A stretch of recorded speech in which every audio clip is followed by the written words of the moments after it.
আবারও রাজনীতিতে সক্রিয় হবেন সাকিব। প্রথম একনেক বৈঠকে ৮ প্রকল্প নিয়ে আলোচনা।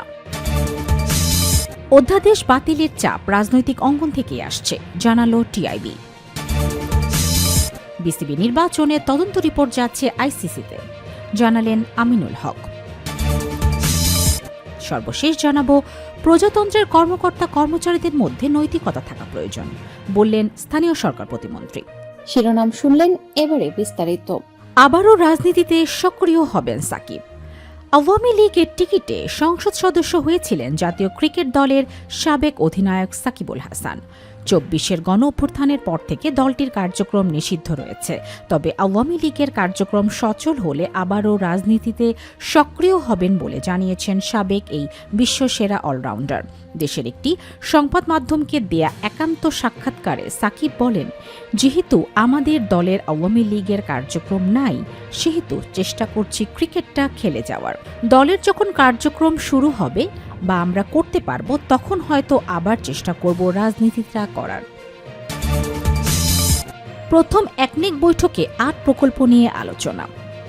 প্রধানমন্ত্রী তারেক রহমানের নেতৃত্বাধীন নতুন সরকারের প্রথম জাতীয় অর্থনৈতিক পরিষদের নির্বাহী কমিটির একনেক বৈঠকে ৮টি প্রকল্প নিয়ে আলোচনা হয়েছে। সোমবার ৬ এপ্রিল সকাল 10:30টায় সচিবালয়ের প্রধানমন্ত্রী ও একনেক সভাপতি তারেক রহমানের সভাপতিত্বে এই বৈঠক অনুষ্ঠিত হয়। বৈঠকে আলোচ্য সূচিতে ১৯টি প্রকল্প রাখা ছিল, যার বাকি অংশ আগামী সপ্তাহে অনুষ্ঠিত হবে। এ বিষয়ে পরিকল্পনা মন্ত্রণালয়ের জনসংযোগ কর্মকর্তা জসিম উদ্দিন গণমাধ্যমকে বলেন, এদিন ১৯টি প্রকল্প ওঠার কথা ছিল। ৮টি আলোচনার মাধ্যমে মুলতবি রাখা হয়। আগামী সপ্তাহে আবার বসবে। মাননীয় প্রধানমন্ত্রী আরেকটা সভা থাকায় এদিনের মতো শেষ করা হয়।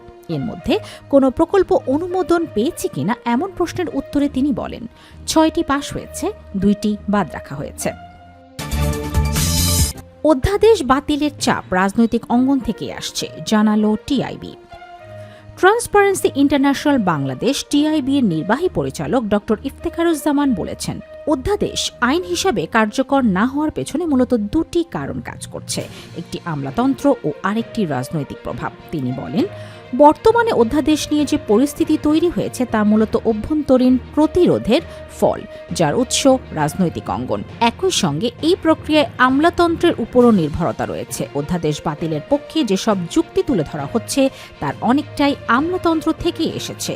এতে প্রমাণ হয় এখনও দেশের নীতি নির্ধারণে আমলাতন্ত্র গুরুত্বপূর্ণ ভূমিকা রাখছে। বিসিবি নির্বাচনে তদন্ত রিপোর্ট যাচ্ছে আইসিসিতে, জানালেন আমিনুল হক।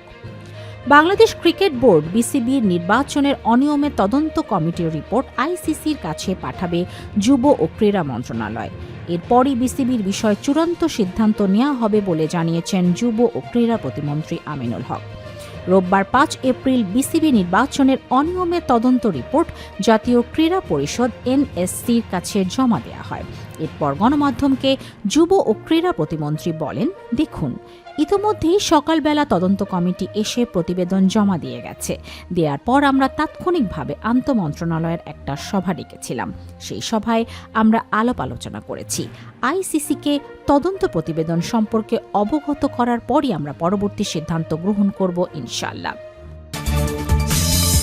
প্রজাতন্ত্রের কর্মকর্তা কর্মচারীদের মধ্যে নৈতিকতা থাকা প্রয়োজন, বললেন স্থানীয় সরকার প্রতিমন্ত্রী।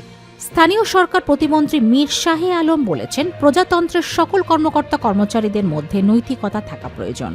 সোমবার ৬ এপ্রিল সকালে স্থানীয় সরকার প্রকৌশল অধিদপ্তরের কর্মকর্তা কর্মচারীদের উপস্থিতি যাচাইয়ে ঝটিকা সফরে গিয়ে কথা বলেন তিনি। এ সময় তিনি উল্লেখ করেন, সকাল ৯টার মধ্যে অফিসে থাকার কথা থাকলেও ১০টা ১০ পর্যন্ত ৩০ থেকে ৩২% কর্মকর্তা কর্মচারী অফিসে এসেই পৌঁছাননি। এ সময় সংশ্লিষ্ট মন্ত্রণালয়ের কর্মকর্তা কর্মচারীদের সঠিক সময় অফিসে আসার নির্দেশ দেন প্রতিমন্ত্রী। যারা দেরিতে অফিসে এসেছেন তাদের সবার নাম ও ফোন নাম্বার নোট নেন তিনি। পুরো বিষয়টি পর্যালোচনা করে একটি প্রতিবেদন খুব শিগগিরই স্থানীয় সরকার মন্ত্রণালয়ের মন্ত্রীর কাছে জমা দেয়া হবে বলেও জানান তিনি। জানান, মন্ত্রী পুরো প্রতিবেদন দেখে প্রয়োজনীয় সিদ্ধান্ত গ্রহণ করবেন।